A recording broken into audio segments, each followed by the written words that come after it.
प्रश्न है कि 15 सेंटीमीटर फोकस दूरी वाले एक अवतल दर्पण के सामने दर्पण से 10 सेंटीमीटर की दूरी पर 8 सेंटीमीटर की ऊंचाई की वस्तु रखी है। दर्पण द्वारा बने प्रतिबिंब की स्थिति ज्ञात कीजिए। तो इसमें हमें दे रखा है F बराबर कितना है, 15 सेंटीमीटर फोकस दूरी।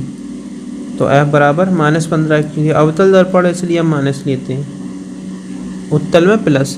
तो 15 सेंटीमीटर हो गया F बराबर। इसके अलावा कहा गया है दर्पण के सामने दर्पण से 10 सेंटीमीटर की दूरी पर, तो वस्तु कहाँ रखी है, 10 सेंटीमीटर की दूरी पे। तो U बराबर हमें दिया गया है -10 सेंटीमीटर। U हमेशा माइनस में ही लिया जाता है, क्योंकि उसका कारण हमेशा जब इस तरफ से किरणें आती हैं तो ये नेगेटिव निर्देशांक में चलती है दूरी।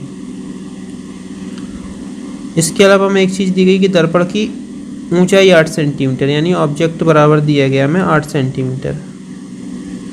अब पूछ रहे हैं कि दर्पण द्वारा बने प्रतिबिंब की स्थिति ज्ञात कीजिए। तो इससे क्या, ऑब्जेक्ट का तो कोई लेना ही देना नहीं, तो इससे डायरेक्ट निकल सकती है। तो 1/f बराबर, हमसे पूछा क्या दिया गया था, v बराबर प्रतिबिंब की स्थिति। तो फॉर्मूला होता है 1/f बराबर 1/u प्लस 1/v। मान रख देते इसमें, तो आ जाएगा अपने पास 1/f का मान है 15, माइनस तो ऊपर कर दिया हमने। इसके अलावा u का मान है 10 प्लस 1/v। अब v को उस तरफ रहने देते हैं, इसे इस तरफ पक्षांतर कर लेते हैं, तो आ जाएगा -1/15। ये जब इस तरफ आएगा तो क्या हो जाएगा, प्लस का, प्लस 1/10 बराबर 1/v।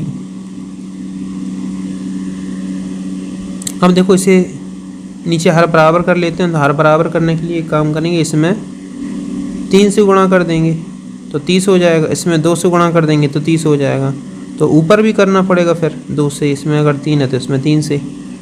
तो इस हिसाब से क्या जाएगा, इधर तो हो गया -2 ऊपर, इधर क्या हो गया ऊपर +3, और नीचे दोनों जगह क्या हो जाएगा 30। तो -2 + 3/30 बराबर 1/v। थोड़ा और सॉल्व करते हैं इसे। तो -2 + 3 तो प्लस का 1 बच गया, तो प्लस का 1/30 बराबर 1/v। तो v बराबर चाहिए तो पूरी संख्या पलट देते हैं, तो v बराबर आ जाएगा 30 सेंटीमीटर। तो हम कह सकते हैं कि वस्तु का प्रतिबिंब कहाँ बनेगा, 30 सेंटीमीटर दूरी पे।